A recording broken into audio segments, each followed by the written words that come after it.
Chhattisgarh current affairs देखते हैं फरवरी महीने के। सबसे पहले छत्तीसगढ़ सरकार बाल देख रेख संस्थाओं से बाहर जाने वाले 18 वर्ष से अधिक आयु के बालक बालिकाओं को पुनर्वासित और पुनर्स्थापित करने के लिए सहयोग देगी।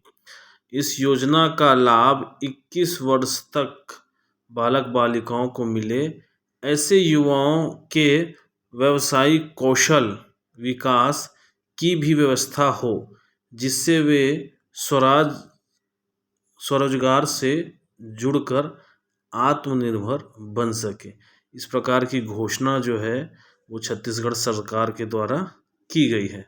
अगला करंट अफेयर्स देखते हैं। राज्य के 300 गौठानों में रूरल इंडस्ट्रियल पार्क का निर्माण कराया जा रहा है। ग्रामीण औद्योगिक केंद्रों यानी रीपा में अब Bhabha atomic research centre Mumbai के सहयोग से छत्तीसगढ़ के सभी रीपा सेंटरों में ग्रामीण तकनीक का प्रदर्शन एवं प्रशिक्षण देने के लिए ग्रामीण तकनीकी केंद्र स्थापित किए जाएंगे। इन केंद्रों में 72 से ज़्यादा ग्रामीण अर्थव्यवस्था पर आधारित उद्यम तकनीक का प्रशिक्षण युवाओं को दिया जाएगा। बार्क द्वारा यह मास्टर ट्रेनर भी तैयार किए जाएंगे। तो इस करंट अफेयर्स में कई सारे पॉइंट हैं जो प्रश्न में पूछे जा सकते हैं। अगला देखते हैं। छत्तीसगढ़ सरकार राजस्थान के कोटा में कोचिंग करने वाले राज्य के छात्र छात्राओं की सुविधा के लिए छात्रावास बनाना चाहती है।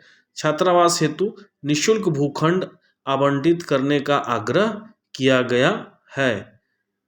किसी ऐसे स्थान पर छत्तीसगढ़ शासन को निःशुल्क लगभग 1 एकड़ भूखंड आवंटित करने का आग्रह किया गया है। जो भविष्य में बनेगा तब देखा जाएगा। अगला देखते हैं। पद्म विभूषण श्रीमती तीजन बाई को गुरुवार को नई दिल्ली में आयोजित गरिमापूर्ण समारोह में राष्ट्रपति श्रीमती द्रौपदी मुर्मू ने संगीत नाटक अकादमी फेलोशिप और छत्तीसगढ़ की सुप्रसिद्ध लोक गायिका पद्मश्री सम्मान से सम्मानित किया। साथ ही ममता चंद्राकर को संगीत नाटक अकादमी के लिए पुरस्कृत किया गया। अगला देखते हैं। छत्तीसगढ़ में वर्तमान समर्थन मूल्य पर 65 लघु वनोपज की खरीदी की जा रही है। छत्तीसगढ़ देश का 74% लघु वनोपज संग्रहित होता है, जो देश में अव्वल है ना। छत्तीसगढ़ में देश का 74% लघु वनोपज संग्रहित होता है, जिस मामले में देश में यह राज्य अव्वल है। अगला देखते हैं। समाज कल्याण विभाग द्वारा वृद्धजनों, दिव्यांगजनों व तृतीय लिंग के व्यक्तियों की सहायता के लिए टोल फ्री नंबर 155 326 व हेल्पलाइन नंबर 1800 233 8989 जारी किया गया है। इस नई सुविधा से महतारी एक्सप्रेस 102, मेडिकल हेल्पलाइन 104 को जोड़ दिया गया है। अगला देखते हैं। बाबू छोटेलाल श्रीवास्तव की जयंती 28 फरवरी को मनाई जाती है। छत्तीसगढ़ में स्वाधीनता के लिए जन जागरण में बाबू साहेब की महत्वपूर्ण भूमिका निभाई है। उन्होंने जनमानस में राष्ट्र प्रेम की भावना जागृत कर लोगों को स्वतंत्रता संग्राम से जोड़ा है। बाबू छोटेलाल के नेतृत्व में शोषण और अन्याय के विरुद्ध आवाज़ बुलंद करने के कारण उनकी जन्मभूमि कंडेल गांव का इतिहास दर्ज हो गया है। अगला देखते हैं। चंद्रशेखर आज़ाद की 27 फरवरी को पुण्यतिथि मनाई जाती है। मातृभूमि की आज़ादी के लिए उनमें अद्भुत जुनून था। आज़ाद जी ने संकल्प लिया था कि ब्रिटिश सरकार के सामने कभी घुटने नहीं टेकेंगे। आज़ाद हैं और आज़ाद ही रहेंगे। तो ये दोनों क्वेश्चन करेंट से हैं। इनका भी जयंती था, इसलिए ये टॉपिक हमने डिस्कस किया। अगला देखते हैं। छत्तीसगढ़ में अभी 66,081 हेक्टेयर में मसालों की खेती हो रही है और लगभग 4,50,849 मीट्रिक टन मसालों का उत्पादन हुआ है। छत्तीसगढ़ में हल्दी का रकबा और उत्पादन सबसे अधिक है। उसके बाद अदरक, धनिया, लहसुन, मिर्च, इमली की खेती की जा रही है। राष्ट्रीय बागवानी मिशन के अंतर्गत 24 जिलों में मसाले की खेती 13,302 हेक्टेयर में की गई है और 93,114 मीट्रिक टन उत्पादन हुआ है। तो इसमें कई सारे पॉइंट हैं बागवानी से लेके जो पूछे जा सकते हैं। जैसे पूछ ही सकता है कि मसालों में सबसे अधिक उत्पादन किस मसाले का होता है, कितना रकबे में होता है, कितने जिलों में किया जाता है। अगला देखते हैं, हिंदी के कवि कहानीकारक उपन्यास विनोद कुमार शुक्ल को पैन अमेरिकी Vladimir Nabokov award for achievement in international literature 2023 से सम्मानित किया जाएगा। उन्हें यह अवार्ड विश्व साहित्य के क्षेत्र में योगदान के लिए दिया जाएगा। वे पहले भारतीय मूल के एशियाई लेखक हैं। विनोद कुमार शुक्ल जी जो हैं छत्तीसगढ़ से संबंधित हैं, इसलिए यह करंट अफेयर्स महत्वपूर्ण हो जाता है। परीक्षा में पूछ सकता है कि किस छत्तीसगढ़ी कहानीकार उपन्यासकार कवि को पैन अमेरिकी Vladimir Nabokov award for achievement से सम्मानित किया गया है। तो इस प्रकार से हमारा जनवरी और फरवरी का करंट अफेयर्स लगभग कवर हो गए हैं और इसके क्वेश्चन आंसर भी हमने डाल दिए हैं, है ना। आपको अगर पसंद आता है हमारा इनिशिएटिव तो ज़रूर जो है वीडियो को लाइक करें, शेयर करें और हमें मोटिवेट करें ताकि हम इस प्रकार से लगातार प्रश्न लाते रहें। चलिए अगला देखते हैं। छत्तीसगढ़ का एकमात्र मगरमच्छ पार्क जो है कोटमी सोनार जिला जांजगीर चांपा के अकलतरा विकासखंड में है। 85 एकड़ फैले तालाब में 200 मगरमच्छ हैं, जिनमें 40 यहीं के हैं और 160 जो हैं बाहर से बसाया गया है। अगला देखते हैं। रायपुर की अदिति शर्मा ने फेमिना मिस इंडिया छत्तीसगढ़ 2023 का खिताब अपने नाम किया है। सरस्वती साइकिल योजना के तहत कक्षा 9वीं की छात्राओं के साथ अब छात्रों को भी नए सत्र 2023-24 से साइकिल देने की घोषणा की गई है। अगला करंट अफेयर्स देखते हैं। गुडरी झरना जो कि रायगढ़ जिले के धर्मजयगढ़ में स्थित है को पर्यटन स्थल के रूप में विकसित किया जा रहा है। रायगढ़ जिले के करतला ब्लॉक निवासी रेखा अब्राहम कुजूर को सर्वश्रेष्ठ महिला कृषक पुरस्कार से सम्मानित किया गया है। यह सम्मान उनको कृषि से जुड़ी अनेक गतिविधियों को अपनाकर बेहतर उत्पादन से समृद्धि में सफल होने पर दिया गया है। कोरबा जिले के कटघोरा ब्लॉक में अलग अलग जगहों पर किए गए सर्वेक्षण से लिथियम के भंडार का पता लगाया गया है। अभी हाल ही में भारत का सबसे बड़ा लिथियम भंडार का पता चला है, 59 मिलियन टन के लगभग, जो कहाँ मिला है, जम्मू कश्मीर में, जम्मू में मिला है। धन्यवाद और हमें ऐसे ही प्रोत्साहित करें। अगला देखते हैं। CMIE के फरवरी 2023 के आंकड़ों के अनुसार भारत में बेरोजगारी दर 7.5% थी।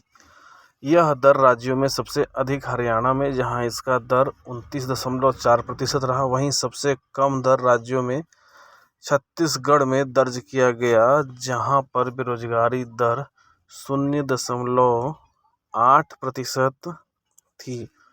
ये फरवरी महीने के आंकड़े हैं जो CMIE ने जारी किए हैं। अगला करंट अफेयर्स देखते हैं।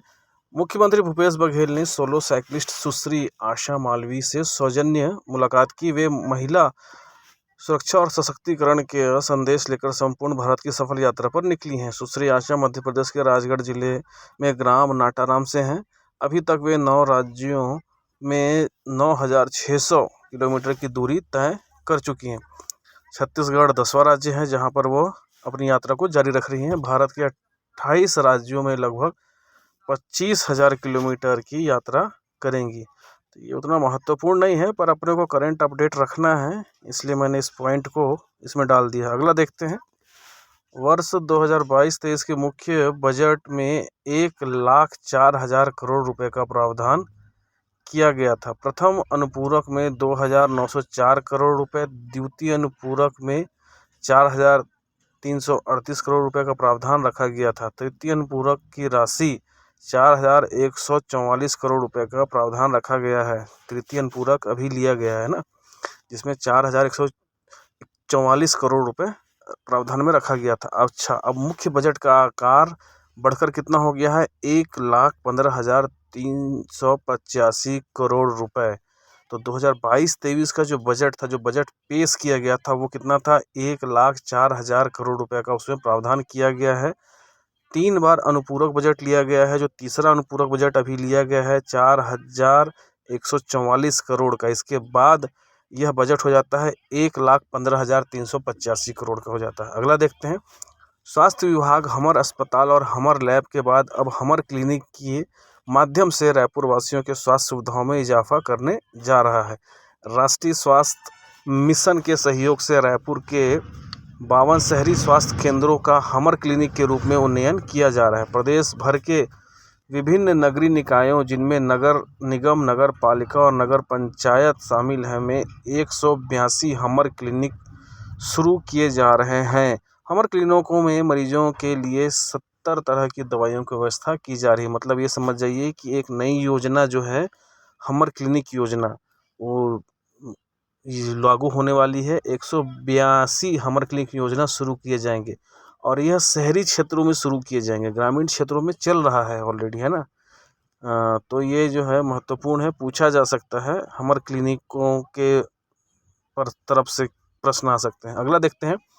31 जनवरी 2021 को डेनेक्स की पहली यूनिट की शुरुआत गीदम विकासखंड अंतर्गत ग्राम हारम में की गई थी।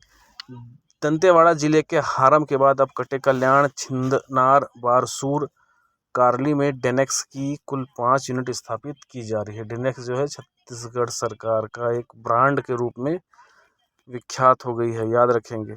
डेनेक्स से प्रश्न पूछा गया था। छत्तीसगढ़ के प्रसिद्ध भोरमदेव मंदिर के नाम से आयोजित होने वाले भोरमदेव महोत्सव 2023 का आयोजन इस आगामी 19 और 20 मार्च को किया जाएगा।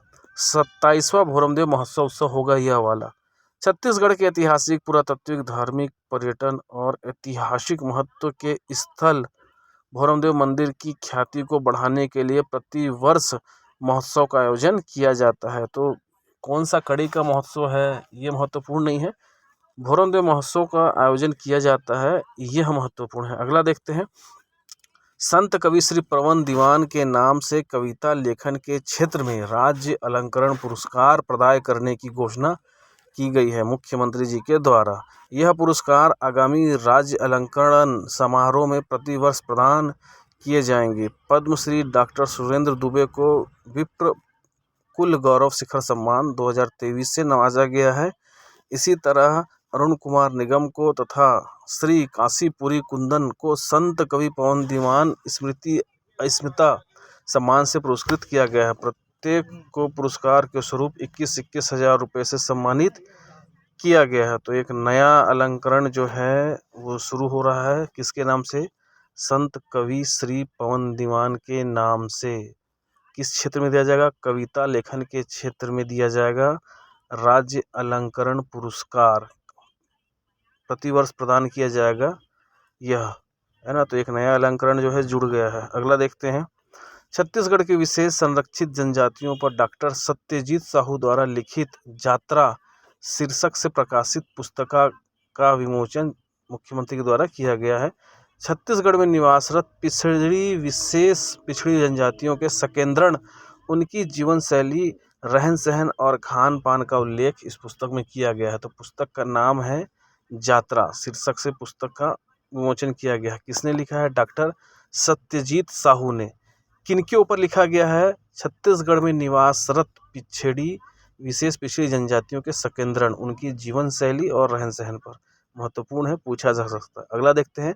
स्वच्छ भारत मिशन ग्रामीण अंतर्गत स्वच्छ सर्वेक्षण ग्रामीण 2023 में जिला रायपुर ने तिमाही अक्टूबर से दिसंबर 2022 के मध्य क्वार्टरली प्रोग्रेस रैंकिंग में सर्वोत्तम प्रदर्शन कर राष्ट्रीय स्तर के रैंकिंग में दूसरा स्थान प्राप्त किया है। भारत सरकार के जल शक्ति मंत्रालय द्वारा संरक्षण किया गया है, जिसमें कर्नाटक के हावेरी जिला को प्रथम तथा कर्नाटक के ही बेंगलुरु अर्बन डिस्ट्रिक्ट को तीसरा स्थान मिला है। वहीं छत्तीसगढ़ के रायपुर जिला को फर्स्ट स्टार कैटेगरी में दूसरा स्थान मिला है। तो एक और सम्मान जो है छत्तीसगढ़ को मिला है, रायपुर जिले को मिला है। और इस प्रकार के प्रश्न सम्मान से पूछे जाते हैं। स्वच्छता सर्वेक्षण के अंतर्गत जो दिए जाते हैं इनाम, उससे प्रश्न बनते हैं। तो महत्वपूर्ण है, इसके हर पॉइंट को अपन जो है याद रखेंगे और आगे प्रश्न में डालेंगे। अगला देखते हैं। दंतेश्वरी मंदिर में दंतेवाड़ा में आयोजित फागुन मड़ई के लिए बसंत पंचमी से शुरू होने वाले इस फागुन मड़ई में शामिल होने उड़ीसा, तेलंगाना, आंध्र प्रदेश और महाराष्ट्र के सीमावर्ती क्षेत्रों में लगभग 800 देवी देवताओं का आगमन होता है। फागुन मास के अंतिम 10 दिनों में आयोजित आदिवासी समाज की पारंपरिक देव भक्ति आदिवासी संस्कृति और लोक नृत्यों का यह उत्सव अपने चरम पर होता है। आदिवासी लोक संस्कृति, परंपराओं एवं मान्यताओं को जीवित रखने के लिए राजा पुरुषोत्तम देव ने फागुन मणि की शुरुआत की गई थी, है ना, उनके द्वारा। तो इस पॉइंट में बहुत सारे बन सकते हैं प्रश्न, है ना, पूछ सकता है, क्योंकि जनजाति से प्रश्न पूछे जाते हैं और जनजाति की संस्कृति से प्रश्न आते ही हैं।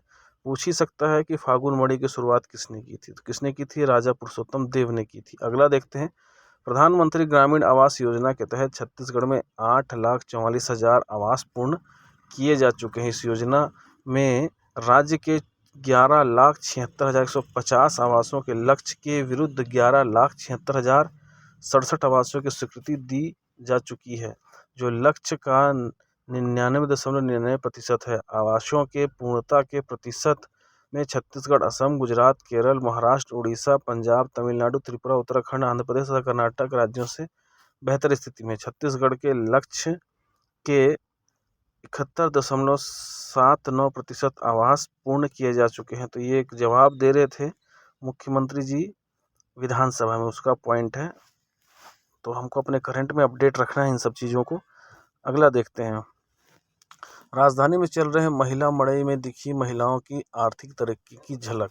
प्रदेश में महिला जनसमूह उत्पादों को लेकर यहाँ पहुँची हैं, अन्य उत्पादों को लेकर। इसमें जांजगीर का प्रसिद्ध कोशा, बस्तरिया आर्ट की विभिन्न कलाकृतियाँ, मिलेट के स्वादिष्ट खाद्य उत्पाद, हस्तशिल्प और अन्य सजावटी सामान के प्रमुख रूप से लोगों को अपनी ओर आकर्षित किया है। महिलाओं द्वारा इस मड़ई में 54 स्टॉलों के जरिए अपने समूह के उत्पादों में सामग्री की बिक्री सह प्रदर्शनी लगाई गई थी।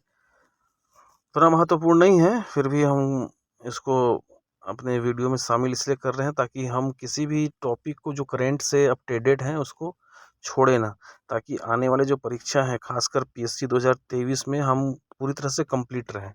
अगला देखते हैं, पतौरा की सरपंच श्रीमती अंजिता गोपेश साहू ने दुर्ग जिले का नाम देश में रोशन किया है। वेस्ट वाटर मैनेजमेंट के लिए उन्हें स्वच्छ सुजल सम्मान से सम्मानित किया गया है। यह सम्मान उन्हें केंद्रीय जल शक्ति मंत्री श्री गजेंद्र सिंह शेखावत ने प्रदान किया। कार्यक्रम में राष्ट्रपति द्रौपदी मुर्मू भी मौजूद रहीं। उल्लेखनीय है कि श्रीमती अंजिता ने अपने गांव में सजल वाटर ट्रीटमेंट के लिए अच्छा काम किया, गांव में सोख्ता गड्ढे बनाए तथा लगातार लोगों को स्वच्छता के लिए प्रेरित करने का कार्य किया है। फिकल सजल ट्रीटमेंट प्लांट भी स्थापित किया उनके द्वारा, है ना। इसके माध्यम से 50 गांव तक सजल ट्रीटमेंट की व्यवस्था की गई है। तो पूछा जा सकता है कौन सा इनाम श्रीमती अंजिता गोपेश साहू को दिया गया है और किस क्षेत्र में उन्होंने कार्य किया है। तो महत्वपूर्ण है, इस प्रकार के जो व्यक्तिगत सम्मान दिए जाते हैं राज्यों से या उससे प्रश्न बनते हैं। मैं बार बार आपको यही बोलता हूँ कि जो करंट है, चाहे छत्तीसगढ़ से हो चाहे राष्ट्रीय करंट अफेयर्स है, मैं सारे करंट अफेयर्स को पूरी तरह से अपडेट करके आपके सामने लेकर आता हूँ। अगर आपको ये वीडियो अच्छा लगता है तो चैनल को ज़रूर सब्सक्राइब करें। धन्यवाद।